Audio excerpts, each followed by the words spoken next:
Hello, we're Team Splainer.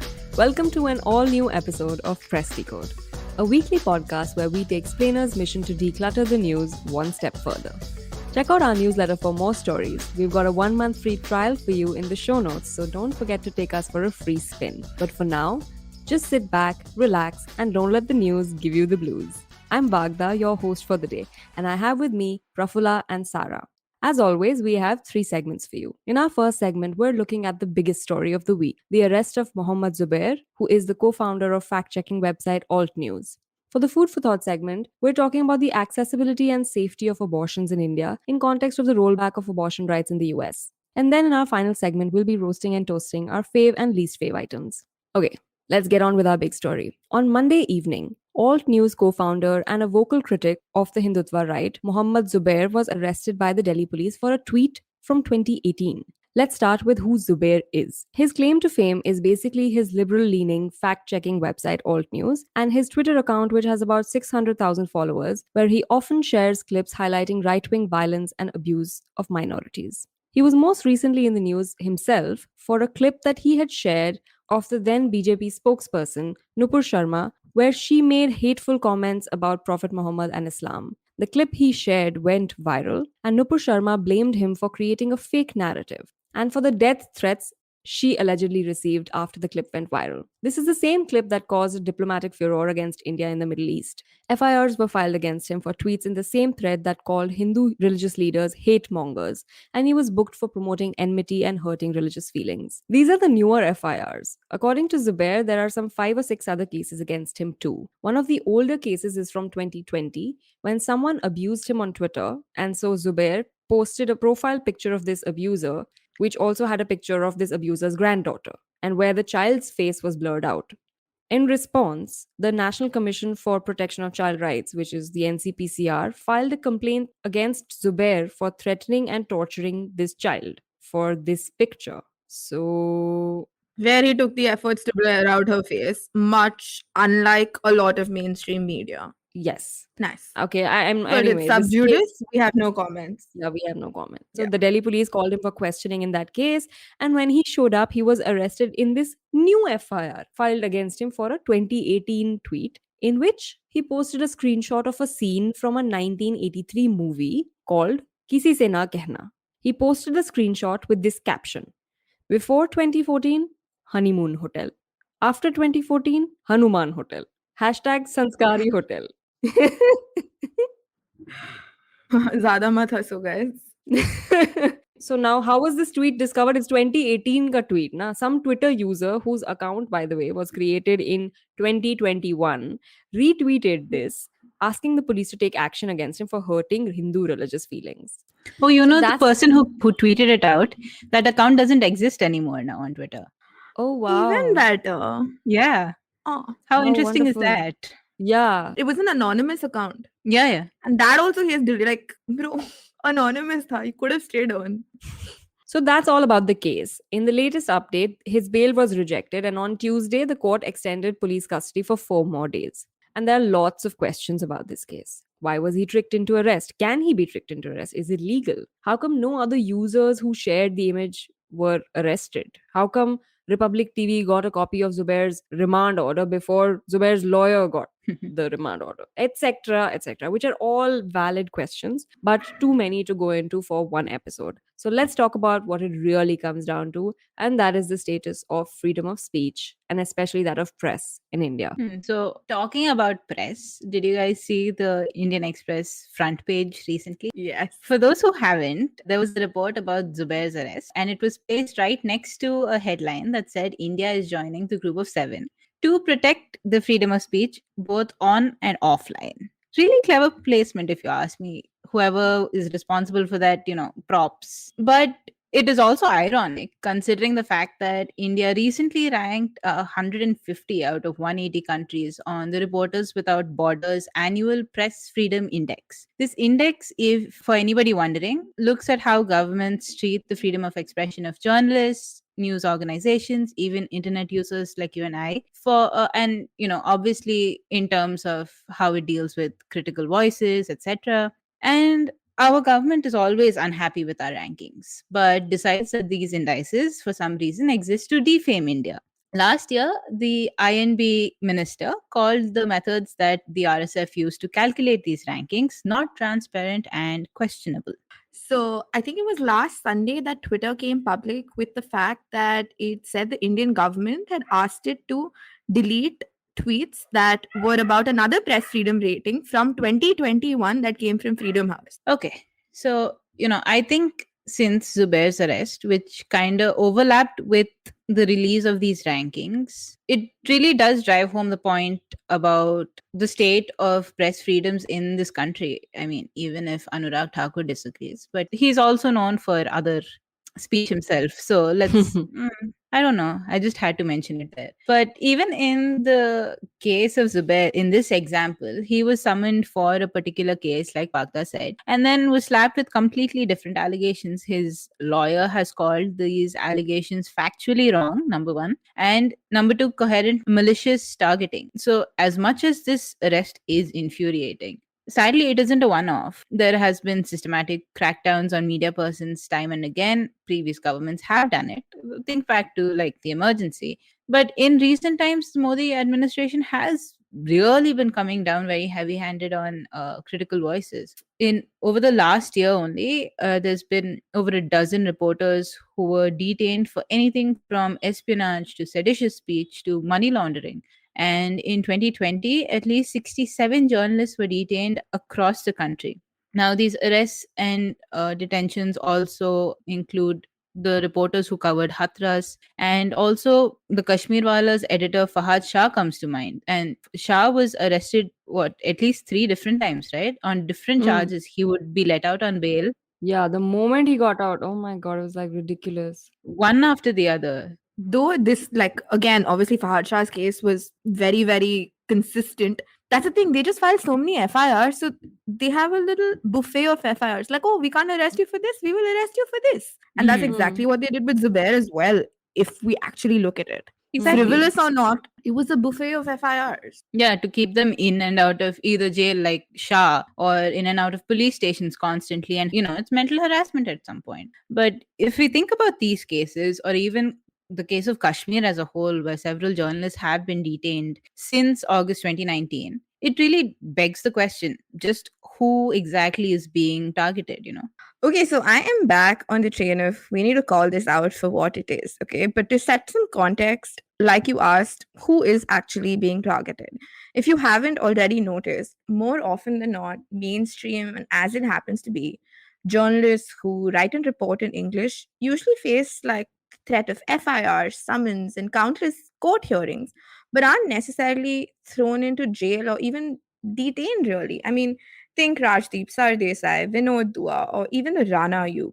Over the last year, I think the most sensational and headline making journalist arrests I can think of are Fahad Shah, like Prafula pointed out, Siddiqui Kapan, who from Kerala has been in jail since October 2020 because he was reporting on the gruesome Hathras rape and murder. Or say Mandeep Punya, who was arrested during the farmer protest. Now, Punya, while he does report for the Caravan, which I suppose can be considered mainstream at a stretch, but he was, after all, a freelance journalist. At best, when it comes to like mainstream journalists, I can think of two young HW News reporters who were detained while reporting about communal violence in Tripura in November last year. And all of this actually just brings me to what these observations very clearly point out. A lot of the burden of the lack of press freedom in India is unfairly borne by independent journalists who often do not have the backing of any organization. Like you'd see even like in broadcast news channels, a lot of reporters who report in especially smaller towns are sidelined as not even journalists. They're called stringers for some reason. And other than that, also these independent journalists that I'm talking about are journalists who have managed to like build ardent readership and following. With that also comes the risk that the consequences of all the work that they do is single-handedly on their shoulders. So, like beyond the stringers, these are journalists I'm talking about are those who have managed to build an ardent readership for themselves and a following because they use social media as their platform. But what comes with the freedom of using platforms like that is the consequences of their works are borne single handedly by them. So, a Jharkhand based journalist who is an independent journalist named Anand Datta, he actually points out when you're not affiliated with a media organization, there's no ID card that can be produced to establish your credentials or prove who you are or what you say is actually journalism or reporting. So, people just go, it's convenient to think it's malicious and then attack you. So it's double the problem, right? Like the risk of reporting itself is a huge issue. And then the added threat of no support from any organization or group when faced with dire consequences. Now, the second bit that I am fully aware faces the risk of being branded a hot take, but for what it's worth, I do believe it's a question worth pondering on. So we clearly know that the mainstream journalists, so to say, are never put into jail. They're threatened, so to say, but not thrown into jail. So why was Zubair singled out? His arrest is over a tweet of a still from a movie. Anyone who sees it, even those who got offended, does know that it is satire. And it was in 2018. Yet the man is being arrested now on the basis of a complaint from an anonymous account that sprung up in 2021. And until the arrest, it had a grand total of one tweet. Is this an independent media problem, or is this simply his Muslim identity that makes him easier to single him out in the current political climate? Given his high profile in the national media, he will likely be released sooner than later, and I sure hope so as well. But I think a clear message has been sent across to the country, to every independent news outlet, and more so to every vocal Muslim. You will be put into line. And that's where my concern actually lies. I don't think this is a hot take at all. It's not. So when I've been talking about, I strongly believe in it, but it has been branded a hot take on across social media. No one seems to be reporting on this angle. Even your op-eds don't actually talk about it. Yeah, it's all about press freedom, and everybody's like completely forgotten that. I mean, the reason is clearly because he's Muslim. Yeah. Great time to be alive. We come to the end of this first segment. We'll be right back after a short break. You're listening to Press Decode on the IVM Podcasts Network. Hello and welcome back to Press Decode on the IVM Podcasts Network. We're Team Splainer, and in today's Food for Thought, we're talking about abortion rights. Last weekend, the US Supreme Court erased the constitutional right to abortion and overturned a 49-year-old precedent set by landmark 1973 case of Roe versus Wade. Now, there are some nuances to whether abortion is legal or not in the US anymore. Different states have different laws legalizing or prohibiting abortion, but what is settled is that abortion is surely harder to access in the US now, and things may get way worse. We have all these details that I'm speaking about in the splainer we published on Monday morning. So I'm going to suggest you check that out. The link is in the show notes. But sitting in India, we've been watching a lot of self-congratulatory posts on social media saying, oh, look at us, we're so much better off. And there are also many misconceived ones, such as the one that we live in a country where women enjoy the right to abortion, which is not correct. So let's look at the status of abortion in India, starting out with the law. Abortion is regulated under the Medical Termination of Pregnancy Act, which allows abortion in two circumstances. One, where it concerns the woman's health, that is, the continuation of pregnancy would either be a risk to the life of the pregnant woman or it would cause grave injury to her physical or mental health. And second circumstance in which abortion is allowed is when there is a fetal abnormality, such as that if the child was born, it would suffer from some physical or mental abnormality, such as severe cardiac problems, congenital disorders, or brain anomalies. In both circumstances, it is the doctor's opinion that matters and not the woman's choice. I mean, yes, the woman has to opt for it. Non-consensual abortion is a crime carrying prison time up to 10 years, but it's not really her choice, It's only if the doctor decides, yes, we need to abort. So you see how it's still dependent on the doctor's say rather than the choice of the woman. And that's the one major difference that sticks out between the discourse in the US and in India. But also, thanks to the most recent amendment, abortion is legally allowed until 20 weeks with the opinion of one doctor, between 20 and 24 weeks of gestation with the opinion of two doctors for special categories of women, that is, including survivors of rape, victims of incest, and other vulnerable women like differently abled women and minors. And then there's also the pill, which is different from the morning after pill, which can be used up to 7 weeks, which is a Scheduled H drug and also needs a doctor's prescription.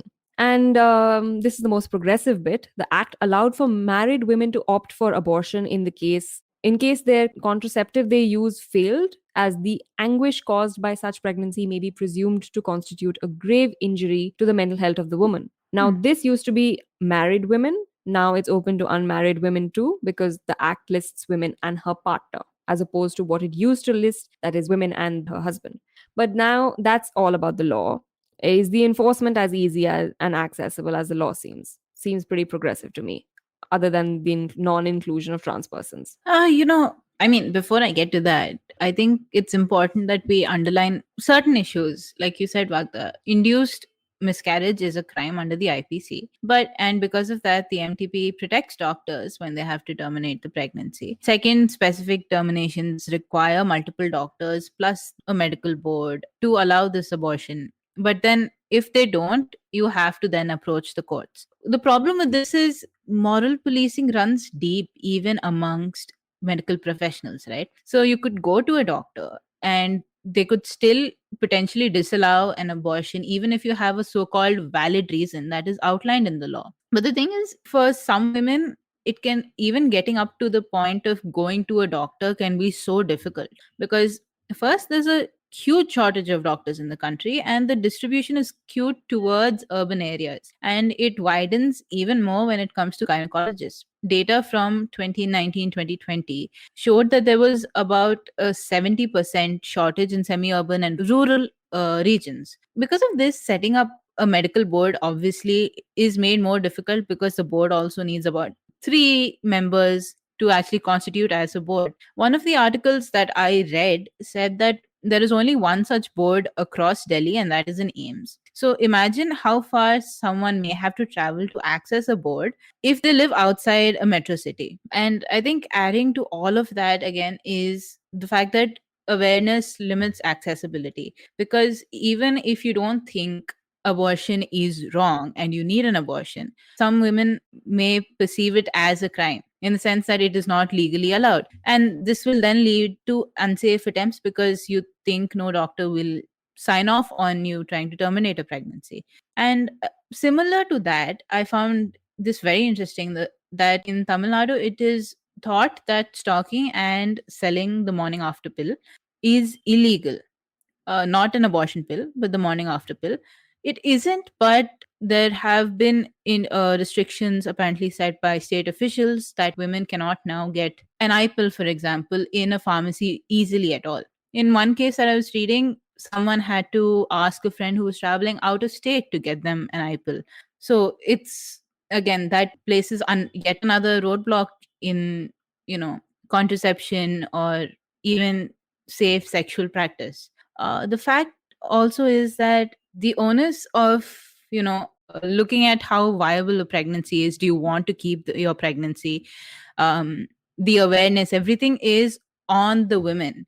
We do have care facilities for abortion and for maternal and prenatal health, but those are very limited. And we don't have anything as extensive as, say, a Planned Parenthood in the US, which has facilities across the country. And they do, from what I understand, Planned Parenthood does, procedures or checkups at lower costs, I think, from what I understand.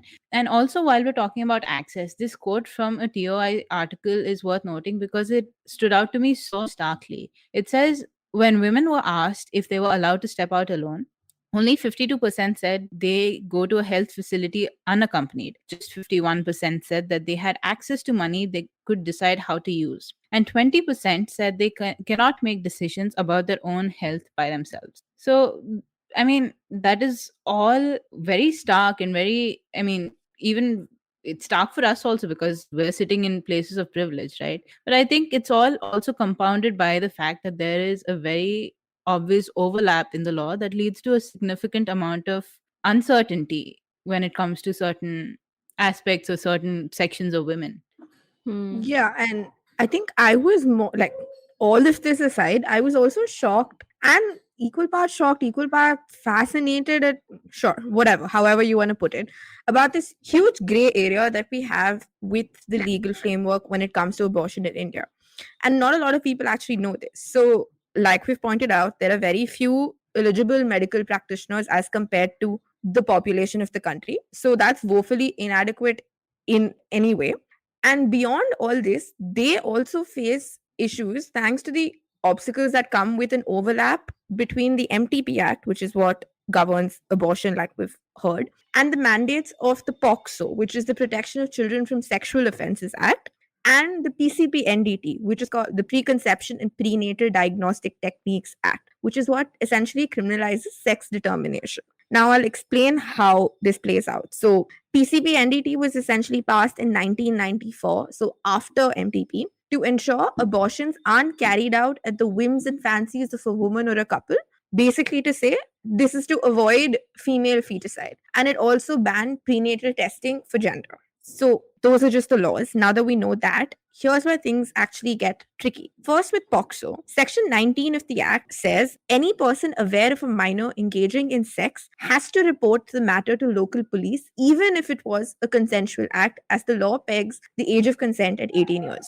So, if a minor comes to you seeking abortion, despite the progressive amendments to MTP, which now include minors, your doctor is legally required to report the case to law enforcement. And more often than not, doctors just don't want to get involved with the police, which also means minors don't reach out to them for safe abortions. Yeah, I'm sure minors also don't want to be a part of. I mean, if they had consensual sex, they don't want to go to the police for this. It's a Precisely. breach of privacy, right? And in its most basic form, right?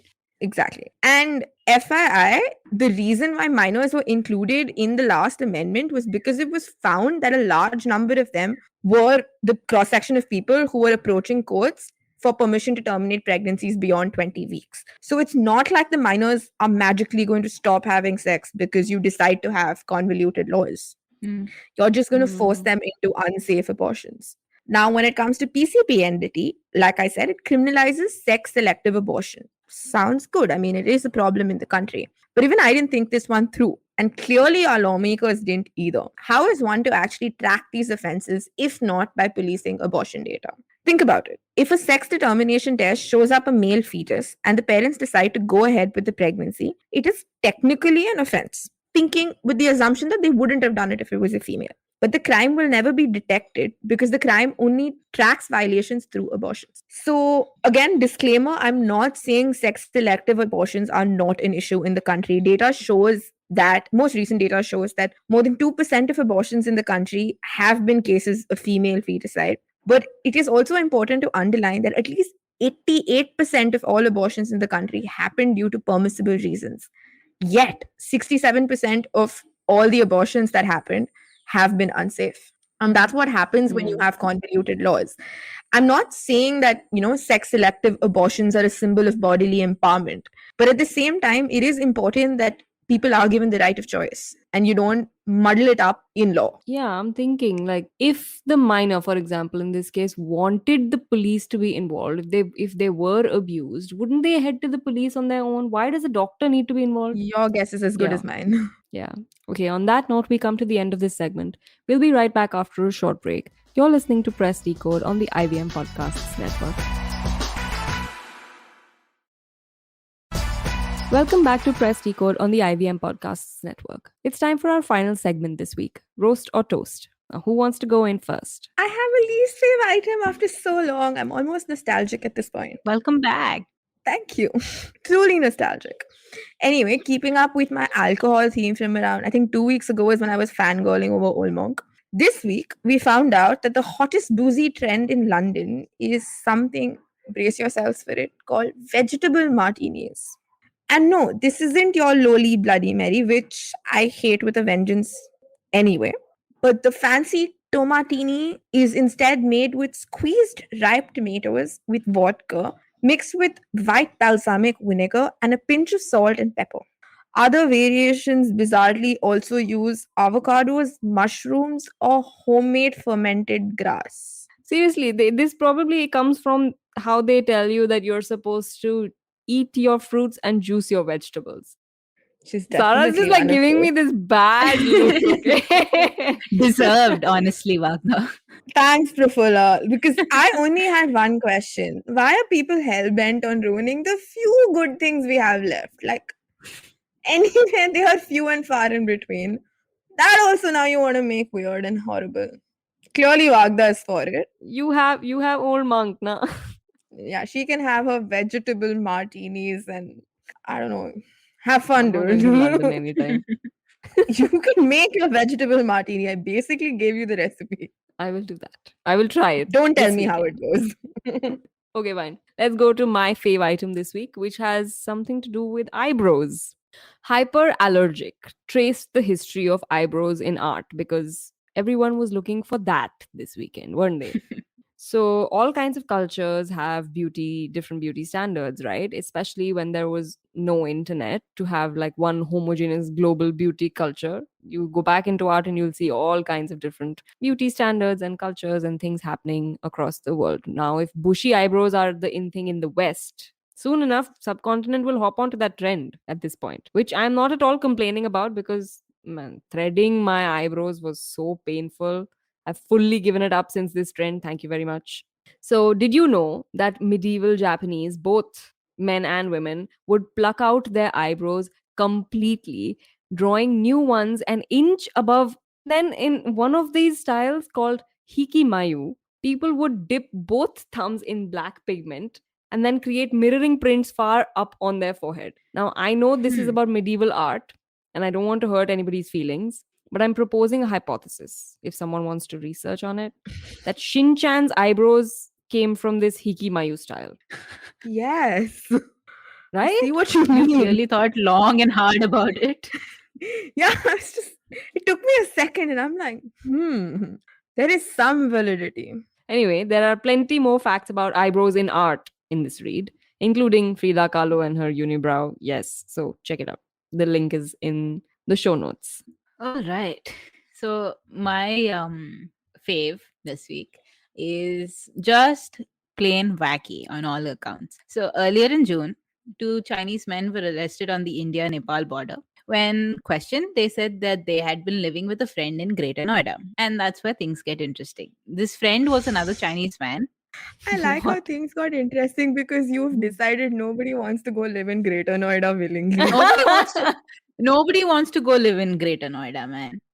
I had to go listen, I had to go to college to Noida and I hated every bit of it. If I had to step towards Greater Noida, I made it everybody else's problem as well.